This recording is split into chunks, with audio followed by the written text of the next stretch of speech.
So I was watching the X Zone TV channel last night when I was abducted by aliens, and they kept repeating to me over and over again, simultv.com, simultv.com. What's simultv.com? That's what I asked them. They had it written on the side of their UFO. How do you spell that? UFO. No, I mean simultv.com. simultv.com. simultv.com. Right. simultv.com. Interesting that you were abducted by aliens in a simultv.com UFO last night. Oh, yeah? Yeah. Now that you mention it, I remember now last night I was awakened from a deep sleep. My great-grandmother was standing there. She said she'd come from the hereafter to tell me about simultv.com. She even spelled it out for me. simultv.com, sonny boy. simultv.com. simultv.com, sonny boy. Wow. Yeah. Guys, you'll never guess what my psychic guru just told me. simultv.com. Exactly. Are you guys psychic too? Of course. We all know about simultv.com. simultv.com.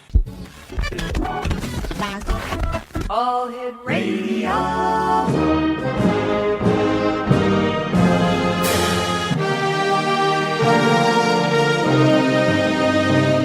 Welcome to the X Zone, a place where fact is fiction and fiction is reality. Now, here's your host, Rob McConnell.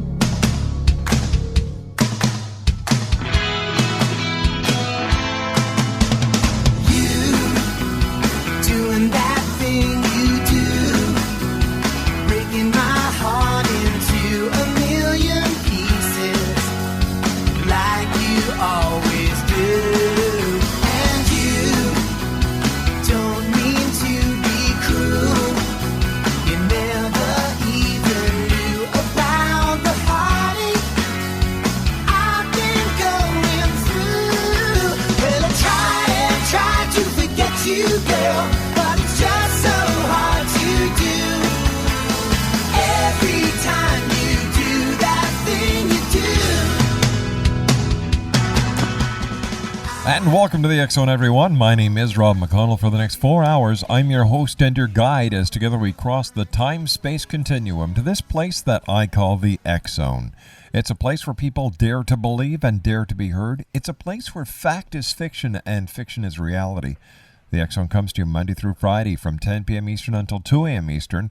Then the show is repeated in its entirety from 2 a.m. until 6 a.m. on the all-new X Zone Broadcast Network and the Talkstar Radio Network. If you'd like to give us a call worldwide, toll-free, 1-800-610-7035. That's worldwide toll-free at 1-800-610-7035. My email address, xzone@xzoneradiotv.com. You can always chat with us here at our studios in Hamilton, Ontario, by using the MSN address of xzoneradiotv at hotmail.com. That's xzoneradiotv at hotmail.com. And our websites, www.xzoneradiotv.com and www.xzonetv.com. My first guest tonight is Michael Cohen, and he is one of Australia's leading paranormal media figures, as well as a writer and public speaker. He began his career as a radio psychic and paranormal presenter before taking an interest in the ET UFO question. He has worked as an advisor for a number of Australian paranormal-themed movie productions, including Greenkeeping and The Crossing. He also edits the well-known UFO news service, All News Web, and in this capacity has managed to penetrate some of the highly credible inside sources as to what the government really knows on the ET topic. Joining us all the way tonight from Australia, X Zone Nation, is Michael Cohen. Michael, welcome to the X Zone. Oh, well, yeah, thank you. Thanks for having me on the show. It's great having you, Michael. Tell me, are UFO sightings very frequent in Australia? Not nearly as frequent as they are in North America. I mean, you'll get different opinions on that, and you'll have people that claim they are quite frequent, but in my experience, they're not even near, wouldn't be a tenth less, even less than that. No, they're pretty uncommon, actually. Have you yourself ever had a UFO sighting? Yeah, well, I've actually had a sighting once in the city of Sydney about 14 years ago. Mm-hmm. It was a pretty good sighting, actually. basically it was 1990. I mean, it was a pretty odd sighting. It was 1996, and I was walking home one night, and I passed a park, a small park near my house, and I turned around and looked in the sky, and I saw two discs madly crisscrossing each other. Two glowing discs at night, madly crisscrossing each other. And at the time I was actually flying. I used to fly planes. So, I had some idea of the sort of things you see in the sky. And I'm watching these two discs, and I'm sort of going through the various things they could be. Bats was one of the things that's quite likely down here. Obviously birds, some sort of aircraft. And I just couldn't, for the life of me, figure out what they were, other than basically UFOs. And as I'm looking at them, I hear a helicopter, and it's the helicopter shines a spotlight on these two UFOs, and then I notice another spotlight being shone from a nearby office building where I would have never guessed there was a spotlight. Then, as well as that, there were dogs barking, so I actually do think it was a fairly good sighting. And I think I reported it to MUFON. Well, it was just when the internet was sort of coming to Australia, and it was, and I think it was probably the first MUFON website. I was the only person that ever reported that sighting. I'm sure there were other people that saw it. But at the time, not many Australians would have actually had a clue where they could have possibly reported a UFO sighting into, and it's possible that people called the police. And, but the police would have just said, well, what do you want us to do about it? Sure. And, I've looked for other people that might have seen those two UFOs that night, and I've actually never found anyone. And it taught me a lot about the whole phenomenon. All right, Michael, let's talk more about your sighting on the other side of this 2-minute break. Michael Cohen is our very special guest all the way from Australia, and his website is www.allnewsweb.com. Michael Cohen and I return in 2 minutes as we continue right here on the X-Zone Broadcast Network.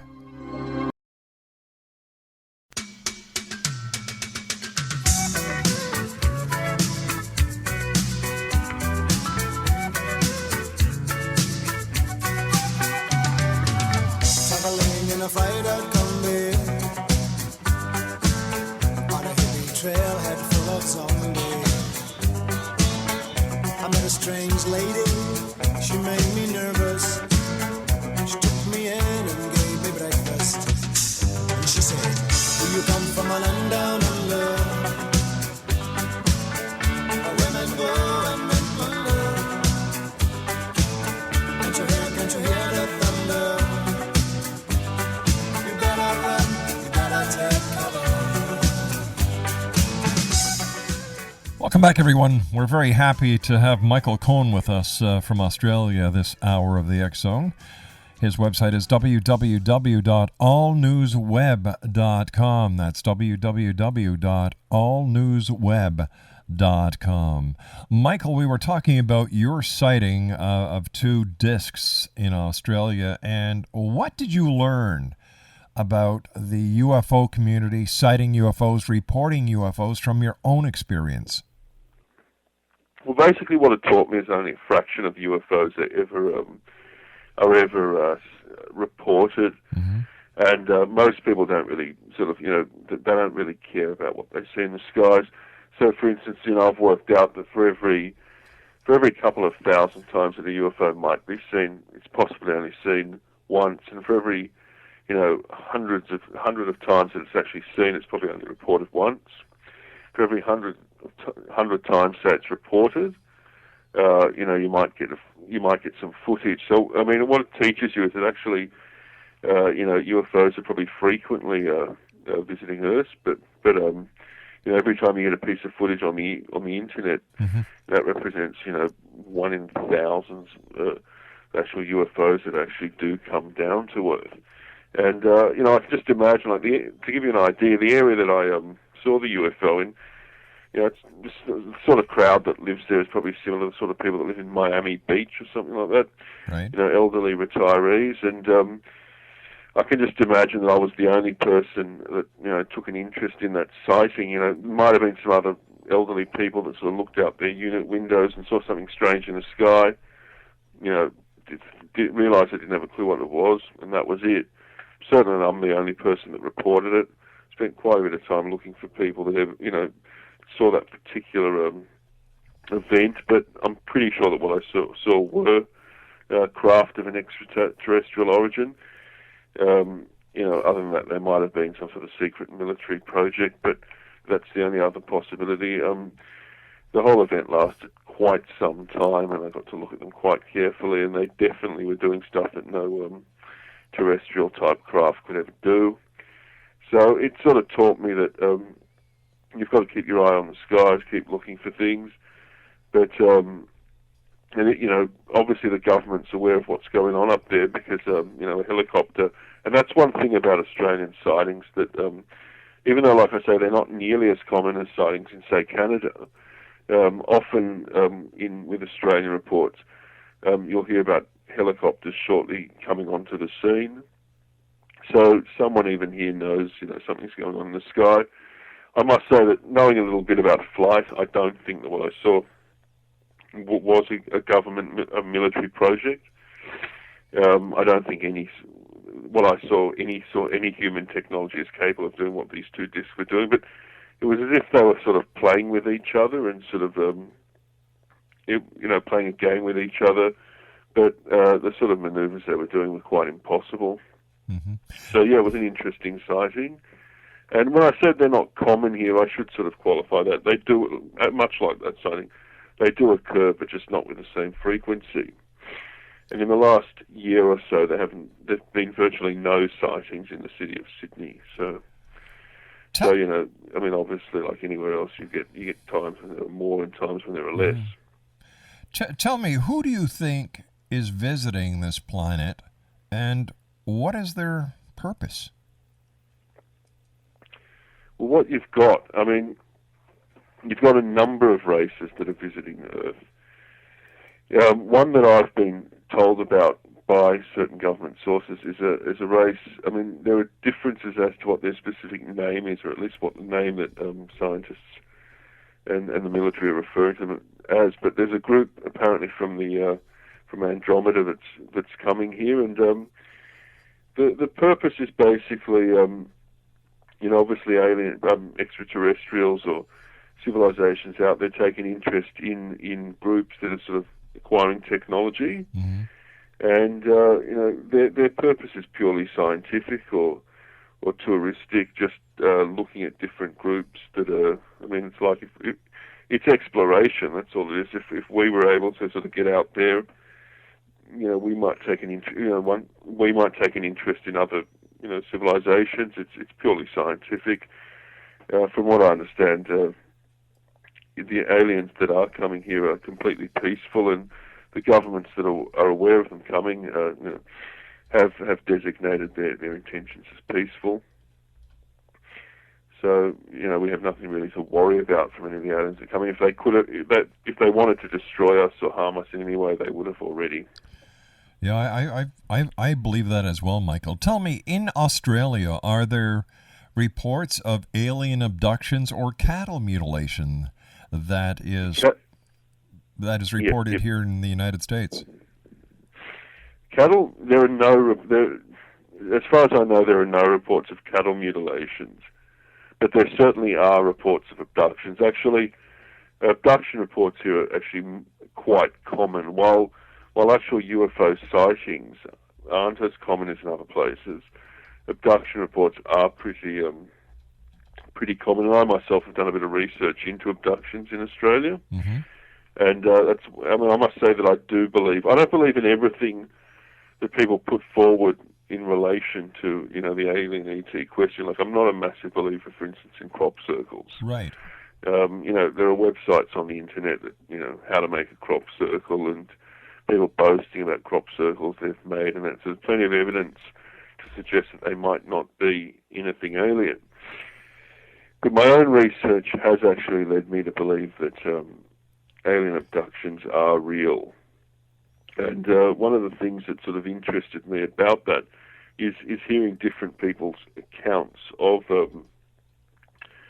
being abducted by alien and listening to what they have to say and seeing how people from completely different backgrounds and people that had no interest in the UFO issue whatsoever say almost the same thing about their abductions. And what I've been doing with my research into abductions is I've sort of put people that get abducted or claim they get abducted into two groups. And a lot of, there are people that might object to what I'm about to say. I've had some criticism of this, but I put them in two groups. One of the groups are people that have claimed that have been abducted many, many times and have been abducted since they were children and all that sort of thing. And I must say I'm a bit cynical about that. And the other are people that are perfectly normal people you'd never expect to claim to be interfered in any way with aliens, but yet swear blind that at least once they got abducted. And for instance, here in Australia, I actually know someone fairly prominent. Obviously, he doesn't want his identity revealed, but he's a politician who swears he's been abducted. And I know other people of various people that are in every way, totally normal. They're not sort of alternative type people that swear they've been abducted. And I've listened to their descriptions, and there are massive similarities. All of them, obviously recall being at some point waking up at night, feeling paralyzed, and being floated out a nearby window. They all describe entering a craft and either pyramidic or cylindrical furniture in a room, and aliens wearing sort of what they describe as ancient Roman robes. And funnily enough, laugh as you may, a lot of them do describe being anally probed. Yes. Now, I don't think there's anything in the human psyche that leads people who've never heard of the whole phenomena to all imagine being anally probed by an alien, unless there's actually some truth to it. So I've sort of dug a bit deeper into this topic, the topic of alien abductions, and I've looked at other similarities with the people that have been abducted. And a few things that I've picked up are this. Many of the people that are abducted, a high percentage, tended to be in a house by themselves. They were alone that night. I've noticed also abductions tend to occur in the early hours in the morning, around 2 a.m., 3 a.m. Many of the abductees are single men. So they're alone in their house. No one's going to see them go. So, and that tells me that the aliens that are actually doing the abductions are actually looking for people that they can abduct, without basically getting caught. Another thing that I've sort of discovered that I find quite fascinating is that a lot of the people that are abducted did indeed have an open window in their bedroom.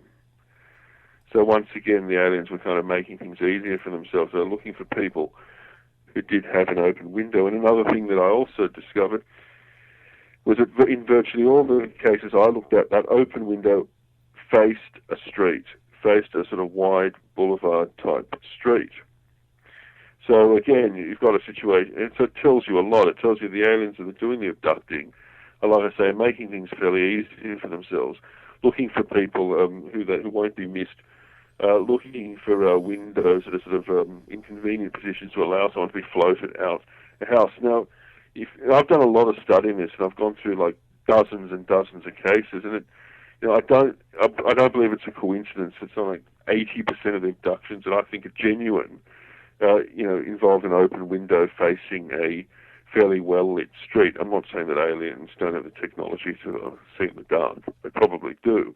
But at any rate, they sort of obviously come down, they look at people to abduct for whatever reason, although in this case I'm pretty certain it is some kind of sort of genetic or medical experiments, and basically then abduct them through an open window. So it teaches me that, people say things like, that we were floated through a wall. I'm not sure that the aliens are doing the abductions have the technology to float people through walls. I mean, the technology in floating someone through a wall is massive. Very interesting. It involves basically breaking down atomic composition and sort of rebuilding it at the other end of the world, and I just don't think they've got that. Michael, you and I have to take our news break at the bottom of the hour. Please stand by. It's great having you with us.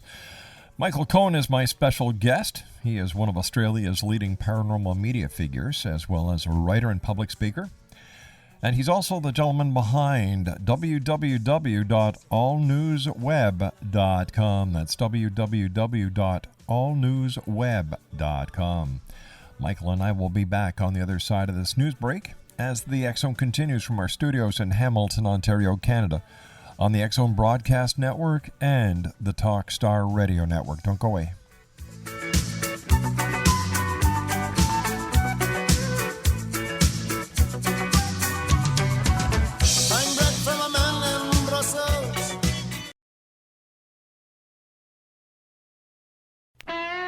Hi, this is Ken Elliott. When I'm floating around the universe, I always try to tune in to Rob McConnell. Hi ho there, Timothy Frog on Sesame Street. When I want to find out what's going on with UFOs or ghosts, I listen to the X Zone with Rob McConnell. This is Les Corrigan from Target Internet Development. You're listening to Rob McConnell on the X Zone Radio Show.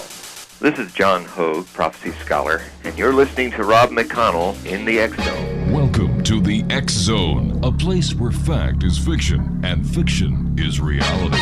Now, here's your host, Rob McConnell.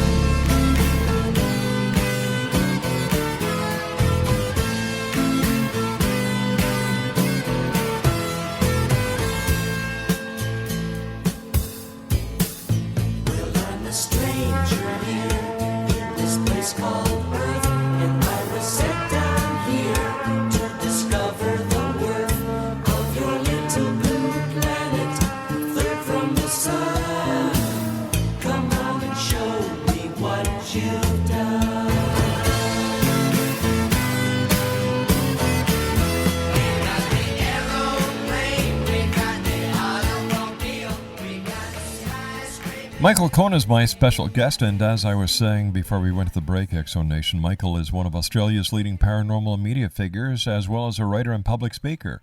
He began his career as a radio psychic and paranormal presenter before taking an interest in the ET UFO question. He has worked as an advisor for a number of Australian paranormal-themed movie productions, including Greenkeeping and The Crossing. He also edits the well-known UFO news service, All News Web, and in his capacity has managed to penetrate some highly credible inside sources as to what the government really knows on the ET topic. His website is www.allnewsweb.com. Michael, I have to agree with you when it comes to the alien abduction phenomenon, that there are many questions that have yet to be answered. But I'd like to ask you a question, Michael.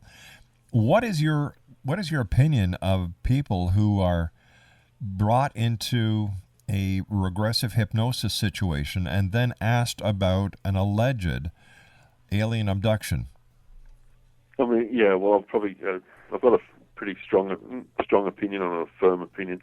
Basically, it's nonsense. You either what I've actually found is people that are abducted by aliens vividly remember the event and require no hypnosis whatsoever to recall it. I mean, that's obviously just a recipe for people basically conjuring up things that might never have happened. I mean, it is obviously anything's possible. I'm open to being proved wrong, but my experience is people actually do remember being abducted.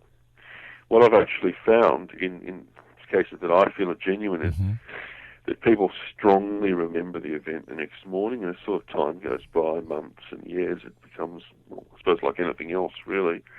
The memories start fading, but in the morning, I mean, the morning after, they strongly remember it. And one of the things I always hear people say, and I mean, the reality is, if you look at human beings, I mean, it's well known that when you're dreaming something, you believe it's real.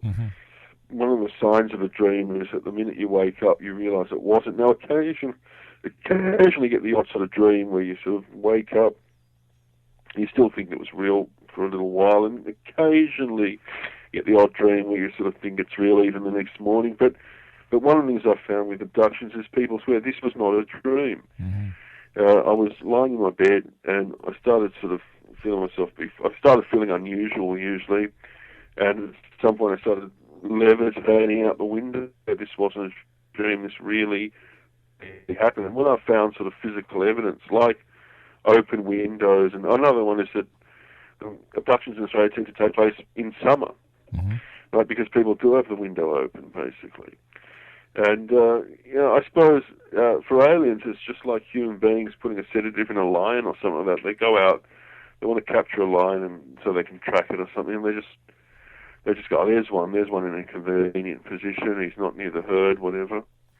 Right? It's probably the same thing. They're just looking for, anyone, really. They don't care. I don't think people that are abducted are special or the aliens are entrusting them with any kind of mission. They just want to get samples of our DNA or whatever it is. Could be for their own medicine. Right? And they're going to find anyone that they can get quite easily. And the other thing that I've noticed with aliens in general is that they tend to be more they tend to avoid highly developed Western sort of areas to really sort of show themselves, and sort of concentrate on areas like the backwaters in the Amazon, where they realise that if people see them, they're not as likely to sort of make anything of it. They can sort of do what they like back in places like that, and it won't sort of really get out into the media. So, and much like abductions. And what I've also noticed is that aliens that do abducting are fastidious about no one else in the area seeing what's going on. So one can assume they do use some kind of cloaking device, should I say, as they float an abductee out their bedroom window. So yeah. Now tell me, what about the Australian Aborigines in the outback? Do they talk about aliens, UFOs in their myths and their legends? They do. They both. I mean, I must say I'm not an expert on that topic. I've actually generally sort of centered my my research on non-Australian events, but yes, they do. Aborigines do two things. They certainly talk about alien, and it's well known here. They talk about events that might well be of alien origin, people coming from the sky and all that sort of thing. There are obviously it's well known that there are rock paintings of beings that look like they might be space creatures, although in saying that, some of those rock paintings might be recent and might actually be pictures of astronauts.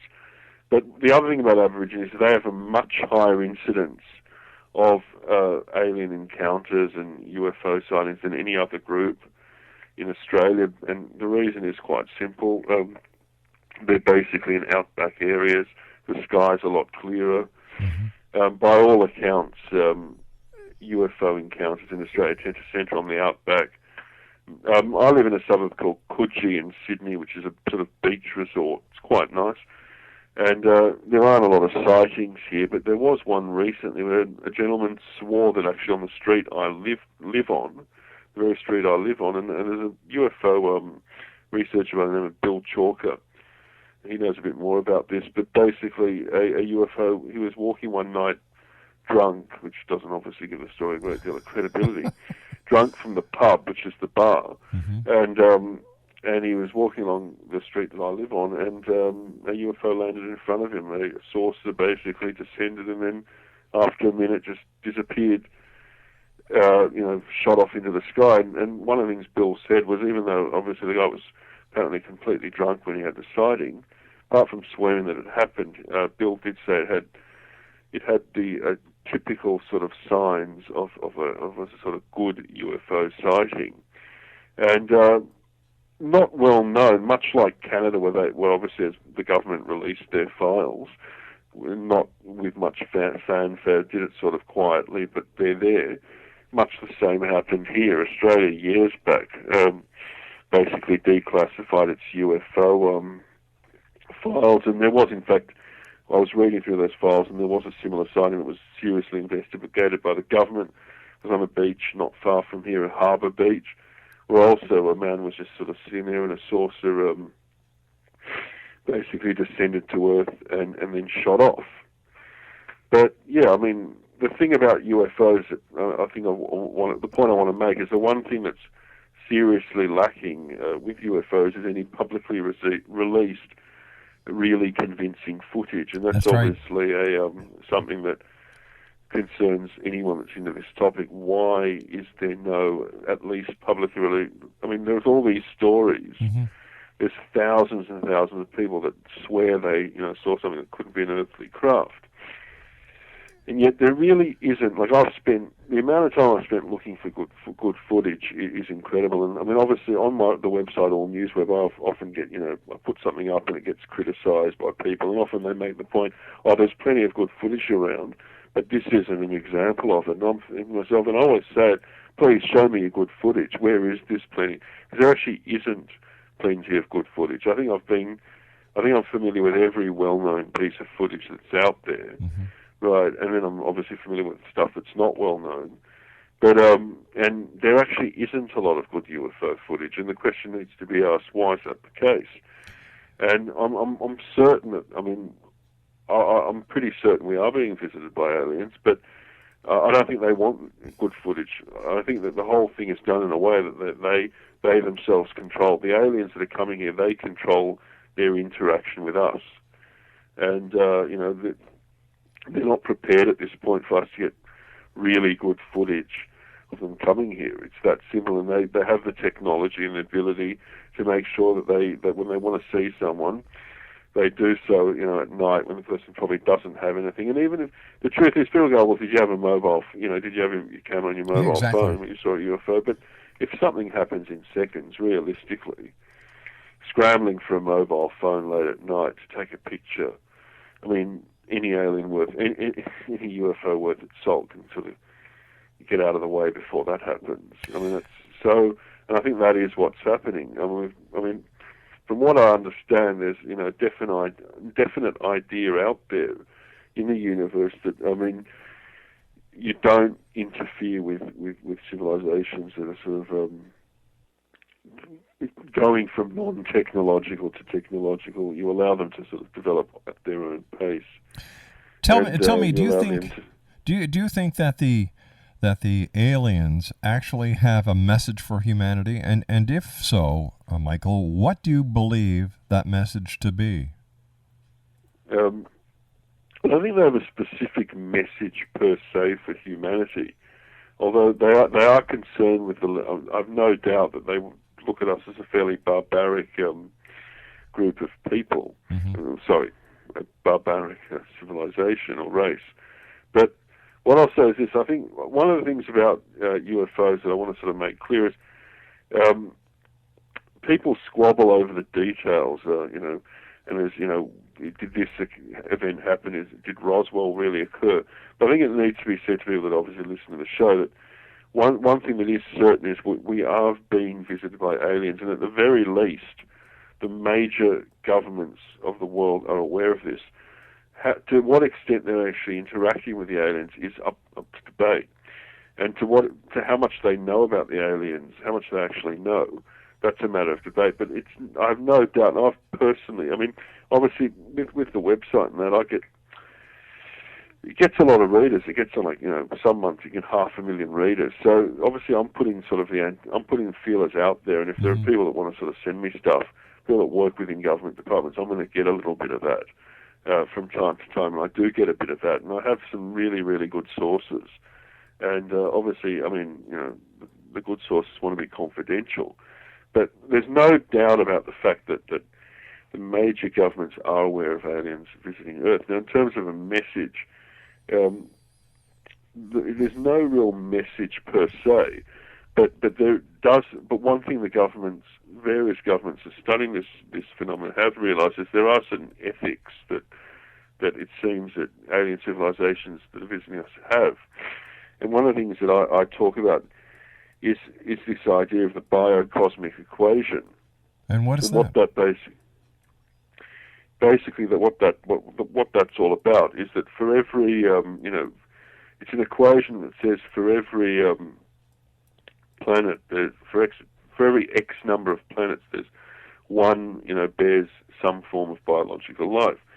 For every planet that bears some form of biological life, one brings forth animals, and so forth. For every X number of planets that bring forth animals, one yields a civilization. And for every X that yields a civilization, say for every 300 or 400, one of those civilizations makes it on to the next level where they actually, are part of a galactic group of civilizations. And the idea is that you're not allowed to actually interfere with civilization's development in reaching that stage. And for every one civilization that actually makes it to a sort of galactic existence, hundreds just disappear, and they disappear because the actual group, the breeding or the evolution of the group is actually flawed, and in the end, basically the group destroys themselves. And I don't know this. This is now my own sort of theory, my own ideas. But basically, from what I understand, human beings would be seen as pretty flawed, and not candidates for a galactic existence, but rather candidates for self-destruction. So obviously, the message is that evolution. This is something that's coming from NASA. And their studies on extraterrestrial issues. Evolution is something that occurs throughout the universe. It's basically the name of the game everywhere. And when you think, because the universe, is a set paradigm with certain principles in play, and evolution is one of them. And sort of hardwired into the idea of evolution is the idea of self-interest. Obviously, as things evolve, in order to evolve, you need to sort of be concerned with your own survival. And that brings in the idea of self-interest and selfishness and materialism and things like that. And at a certain point, for a species to sort of move on to the next level, they've got to move from self-interest to, at the very least, what I would refer to as enlightened self-interest, where they can actually exist without, exploiting and destroying things around them. Michael, stand by. You and I have to take our final break. What an interesting gentleman. We'll have to have Michael back on in the future. He is one of Australia's leading paranormal media figures, as well as a writer and public speaker. His website is www.allnewsweb.com, www.allnewsweb.com. Michael Cohen and I return on the other side of this break as the X-Zone continues from our studios in Hamilton, Ontario, Canada, where it's -9 degrees and snowing, and Michael's on the beach where it's 40 above, which is about 86 degrees in U.S. terms. I'm going to get a warm coffee. I'll be back on the other side. Don't go away.